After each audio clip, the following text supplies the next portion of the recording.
사람은 모르는 사람보다 가까운 사람에게 더 깊은 상처를 받습니다. 익숙함 속에 잃어버린 존중, 그리고 사랑이라는 이름으로 가려진 함부로움. 오늘은 그런 상처를 끌어안고 살아가는 모든 이들을 위해 부처님의 가르침과 철학자들의 말을 빌려 함께 이야기해 보려 합니다.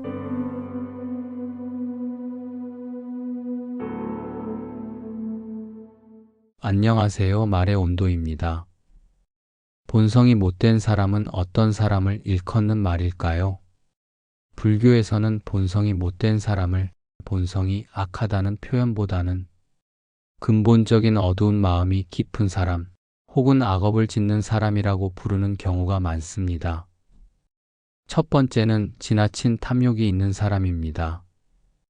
자신의 욕망을 채우기 위해서라면 남을 해치는 일도 서슴지 않는 사람. 먹고 싶은 것, 갖고 싶은 것, 얻고 싶은 것을 위해 끝없이 집착하며 주변 사람들의 고통에는 무심한 사람입니다. 부처님은 탐욕은 고통의 뿌리라 하셨습니다. 욕심은 만족을 주지 않는다. 오히려 얻으면 얻을수록 더 큰 결핍을 느끼게 하고 결국 자신과 남을 함께 괴롭게 만든다고 하셨습니다. 두 번째로 쉽게 분노하는 사람입니다. 사소한 일에도 화를 참지 못하고 주변의 분노를 퍼붓는 사람. 자신의 감정을 조절하지 못한 채 무너진 마음을 남에게 상처내는 방식으로 해소하는 사람입니다. 부처님께서 분노는 불과 같다고 말씀하셨습니다. 분노를 품은 이는 타인을 태우기 전에 스스로를 먼저 태우게 됩니다. 분노를 다스리지 못하면 결국 자신이 고통 속에 빠지게 되는 것입니다. 세 번째, 어리석음에 빠진 사람입니다. 올바른 판단을 하지 못하고 무엇이 옳고 그른지도 모른 채 어두운 길을 걷는 사람. 지혜가 없기에 자신의 행동이 얼마나 많은 고통을 낳는지조차 알지 못합니다. 불교에서는 어리석음은 세상의 어둠이라고 했습니다. 지혜를 잃은 마음은 무지로 덮이고 무지는 온갖 악행의 씨앗이 됩니다. 깨닫지 못한 삶은 스스로를 괴롭히고 결국 남도 괴롭히게 되지요. 네 번째, 남을 속이고 거짓말하는 사람입니다. 자신의 이익을 위해서라면 진실을 왜곡하고 타인을 속이는데 주저하지 않는 사람. 이런 사람은 믿음을 깨뜨리고 신뢰를 저버리게 됩니다.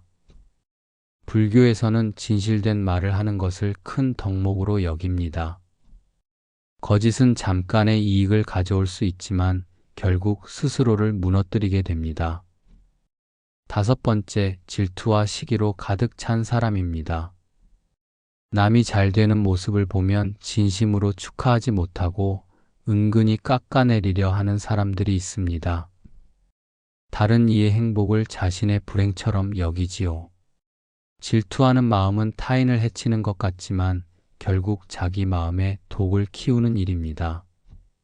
남의 행복을 기뻐할 때 비로소 내 삶도 밝아지게 됩니다.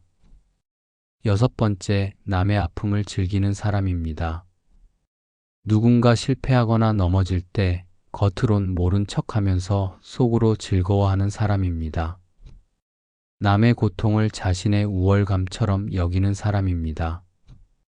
타인의 고통을 즐긴다는 것은 결국 그 고통을 자신의 마음에 심는 것입니다. 자비를 잃은 마음은 결코 평온할 수 없습니다. 일곱 번째, 남을 비난하고 험담하는 사람입니다. 다른 사람의 잘못이나 약점을 퍼뜨리며 스스로의 우월함을 과시하려는 사람입니다. 말로 남을 찌르고 상처 입히는 것을 즐기지요. 부처님은 바른 말을 하라고 가르치셨습니다. 험담은 상대를 아프게 할 뿐 아니라 자신에게도 무거운 업을 남기게 됩니다. 여덟 번째, 은혜를 모르는 사람입니다. 누군가의 도움이나 사랑을 받았어도 고마워하지 않고 오히려 그것을 당연하게 여기는 사람이 있습니다. 배은망덕은 인간관계를 황폐하게 만듭니다. 부처님께서는 작은 인연에도 깊은 감사의 마음을 품으라고 가르치셨습니다. 감사는 복을 부르고 은혜를 잊은 마음은 복을 멀리하게 됩니다. 9번째, 자신의 잘못을 인정하지 않는 사람입니다. 잘못을 했음에도 절대 인정하지 않고 변명하거나 남 탓만 하는 사람입니다. 자신의 어리석음을 덮기 위해 다른 사람을 희생시키게 됩니다. 불교에서는 자기 허물을 보는 이는 지혜롭다 고 하였습니다. 자신의 실수를 인정하는 것은 고통스럽지만 그것이 성장의 시작입니다. 잘못을 외면하는 자는 평생 같은 고통 속을 맴돌 뿐입니다. 마지막 10번째, 남을 함부로 대하고 무시하는 사람입니다. 상대방을 존중하지 않고 자신의 우위나 힘을 내세워 남을 깔보고 짓밟는 사람입니다. 관계에서 우열을 만들고 상대를 소중한 존재로 보지 않습니다. 여기 내가 만난 가장 힘든 사람은 가족이었다고 이야기하는 한 사람이 있습니다. 30대 사회복지사 일을 하고 있는 정민서 님의 사연입니다. 어릴 적 엄마는 늘 민서에게 이렇게 말했습니다. 가족끼린 다 그런 거야. 서운해도 참아야 해. 민서는 그 말을 곧이곧대로 믿었습니다. 그래서 친구가 내 마음을 다치게 하면 끊을 수 있었지만 가족이 함부로 해도 참고 또 참았습니다. 특히 언니는 민서에게 늘 거칠게 말했습니다. 네가 뭘 알아? 네가 똑똑했으면 이렇게 안 살지. 민서는 사람들을 돕는 일을 하고 싶어 사회복지사가 되었습니다. 하지만 아이러니하게도 가장 가까운 사람에게서는 늘 상처를 받았습니다. 민서가 힘들다고 털어놓으면 돌아오는 건 조롱과 무시였습니다. 처음엔 내가 부족해서 그런가 반성했습니다. 하지만 시간이 지나며 알게 되었습니다. 가까운 사람을 함부로 대하는 사람은 나를 사랑하는 게 아니라 나를 함부로 소비하는 거였다는 걸. 민서는 조금씩 거리를 두기 시작했습니다. 더 이상 언니의 말에 상처받지 않기로 했습니다. 필요한 만큼만 연락하고 내 감정을 우선 돌보았습니다. 물론 죄책감이 밀려왔습니다. 내가 너무 매정한가? 하는 마음이. 하지만 부처님 말씀처럼 악한 것을 멀리하는 것은 자신을 지키는 지혜이다. 라는 것을 이제 민서는 알게 되었습니다. 가까운 사람이라도 나를 함부로 대하는 관계는 끊거나 정리해도 괜찮다는 것을. 모든 존재는 존귀하다. 부처님은 벌레 한 마리도 귀한 생명이라 가르치셨습니다. 남을 무시하는 사람은 결국 자신의 존엄성도 스스로 무너뜨리게 됩니다. 철학자 쇼펜하우어는 가까운 관계일수록 예의를 지켜라. 예의는 사랑을 지키는 최소한의 선이다. 라고 말했습니다. 그럼에도 의도와는 다르게 가까운 관계에서 받은 상처는 더욱 극복하기 쉽지 않습니다. 이럴 때 가까운 사람을 함부로 대하는 사람 대처법을 익혀두면 도움이 됩니다.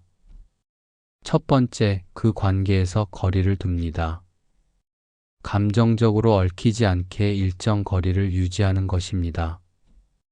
두 번째, 명확히 경계를 설정합니다. 이런 말은 듣고 싶지 않아. 하고 분명히 나의 의사 표현을 합니다. 세 번째, 즉시 반응하지 않습니다.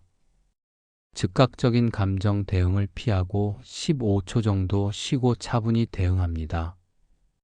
네 번째, 내 감정을 우선 돌봅니다. 상처받은 내 마음을 다독이는 걸 최우선으로 생각합니다. 다섯 번째, 상대에 대한 기대치를 낮춥니다. 상대가 바뀔 거라는 기대를 내려놓습니다.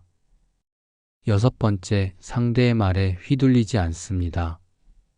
무례한 말은 그 사람 문제로 분리해서 생각해 봅니다. 일곱 번째, 나의 가치를 스스로 인정합니다. 상대의 비난이 나의 존재를 정의하게 두지 않습니다. 여덟 번째, 나의 지지자 그룹을 만듭니다. 나를 이해하고 존중해주는 사람들과 연결을 더 강화하는 노력을 합니다. 9번째, 마음속으로 연민을 품되 관여는 하지 않습니다. 이 사람도 고통 중이구나 이해하되 그 고통에 끌려들지 않습니다. 불교에서 모든 것은 인연 따라오고 가나니 악한 인연도 흘러가게 하라 고하였습니다.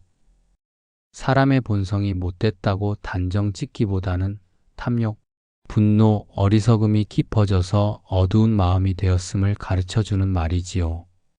그리고 그런 마음도 결국은 깨달음과 수행을 통해 고쳐질 수 있다고 말하고 있습니다.